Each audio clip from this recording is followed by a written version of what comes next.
time limits, helicopters, tense challenges, running, shell-suited lady butts. Are you getting all that from these images? Me neither. Treasure Hunt was an early success for the then fledgling young Channel 4.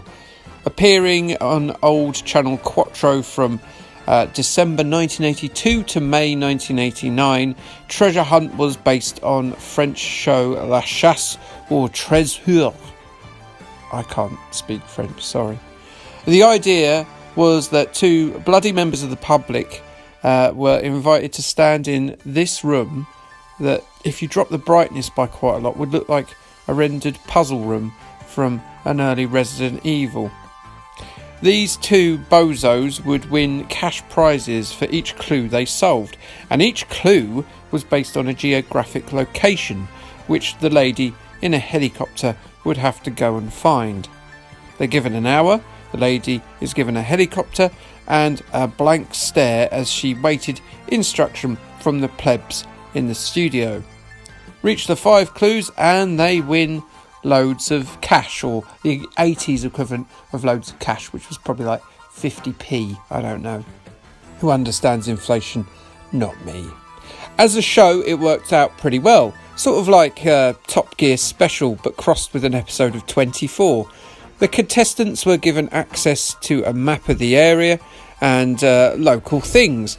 If they didn't, they'd be right shagged. The main presenter was a former BBC newsreader called Kenneth Kendall, who lent gravitas and a sensible calm to the knockabout larks involved in this helicopter chase show. But the main star was undoubtedly Anneke Rice's rump. Anneke Rice.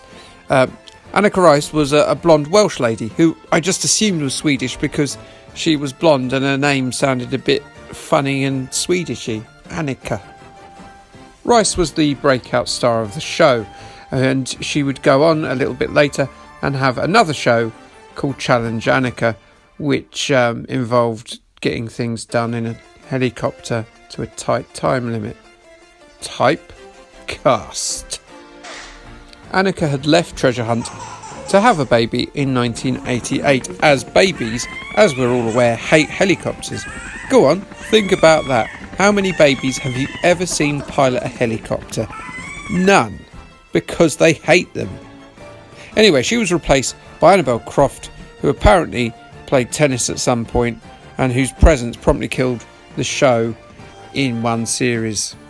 A revival in 2003 happened with Susie Perry as Anneke Rice's bum stand-in, but no one cared for this anymore, as in 2003 the same babies from the 80s were old enough to ignore any shows that had helicopters in. That hatred of babies in helicopters stays strong. Because any Anneke Rice commentary is always going to have obligatory jokes about the bum, as we've done before, I'm just going to go all in and say here are some pictures of Anneke Rice's bum, but to the tune of the flumps, for the sexually nostalgic dads, and probably more so granddads out there, before we get back to the game. It's not for me. I would never objectify women, unless you can see right up there.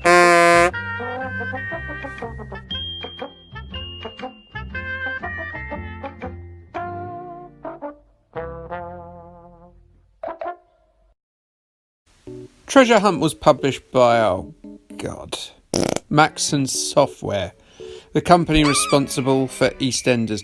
Whoop-de-doo, I'm going to have fun. Released in 1985 on the BBC Micro, the Spectrum, the Commodore 64 and the Electron, you're given a time limit and a series of cryptic clues with which you must decipher. It came with a 60-page book, which contained extracts from Ernest Benn's Blue Book, a guide to parts of the UK.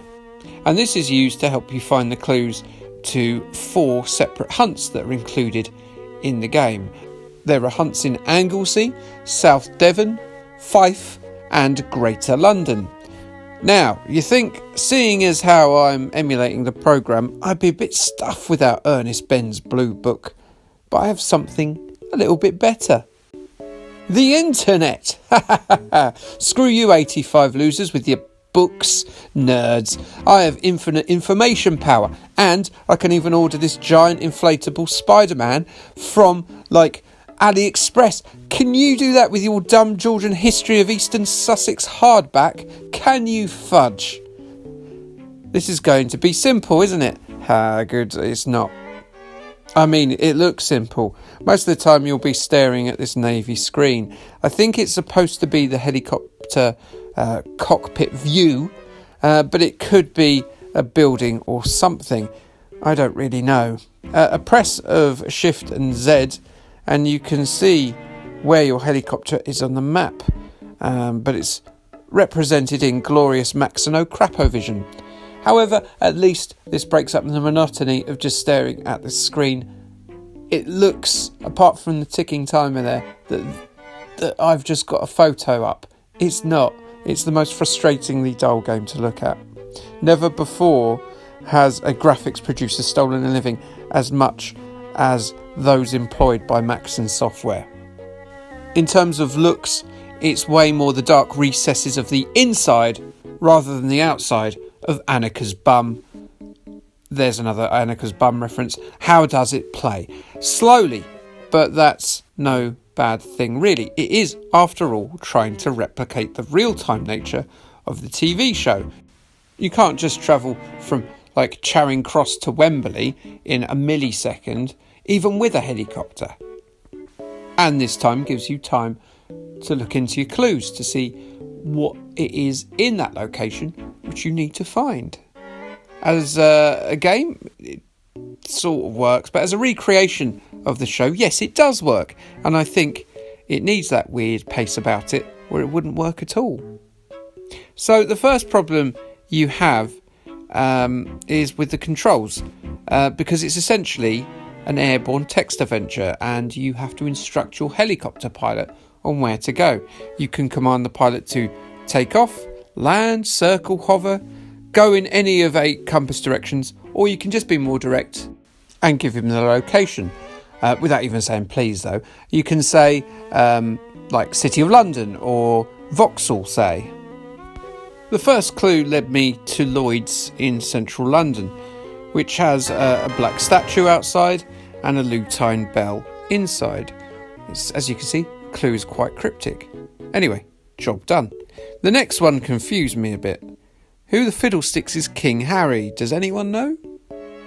Answer in the comments below. I might look at it. What's this guff about a Cardinal's motor car? Does anyone know? Put it in the comments. I might have a look at it. In the end, I figured out that Get Lost was a maze, and if it's on the Thames, then surely it's got to be Hampton Court Palace, right? And so I was right. The next clue, though, just look at this. So it's a white tower, also on the Thames, that's full of ancient gold. That's the Tower of London, right? Of course it is. Except you land there and it says it isn't. So unless I'm wrong, and I'm not, then this is a big bag of hairy testicles, and I can't be bothered with this noise anymore. So yes, I threw a tantrumy huff, vowed never to play it again, and here we are. Maybe I was wrong. Maybe there is another place. There's a big white tower full of jewels on the Thames, but I don't think so. Nope. Anyway, it was an interesting attempt, this. The limitations of the hardware involved meant that it tried to do as realistic a representation of the show, and it sort of failed, but it sort of did okay. As basic as it looks, though, it's a cool idea, and I did enjoy foraging for clues, and so even though it somehow looks even worse than EastEnders, it's a much better game. Your Sinclair were the only mag to review it, and they gave it a reasonably high score in their July issue, and I'm not really going to argue against that. It's not probably as good as a 7, but it's not like a 3. Anyway, I'm really working my way through this Maxon page of misery now, though I quite fancy playing something that doesn't look like Annika's crash-landed the helicopter in Slough's sewage works next time. Anyway, let's end with a baby crying as he watches me play Airwolf badly. as it's good to go back to overplayed jokes at the end of an episode. Okay, thanks and bye.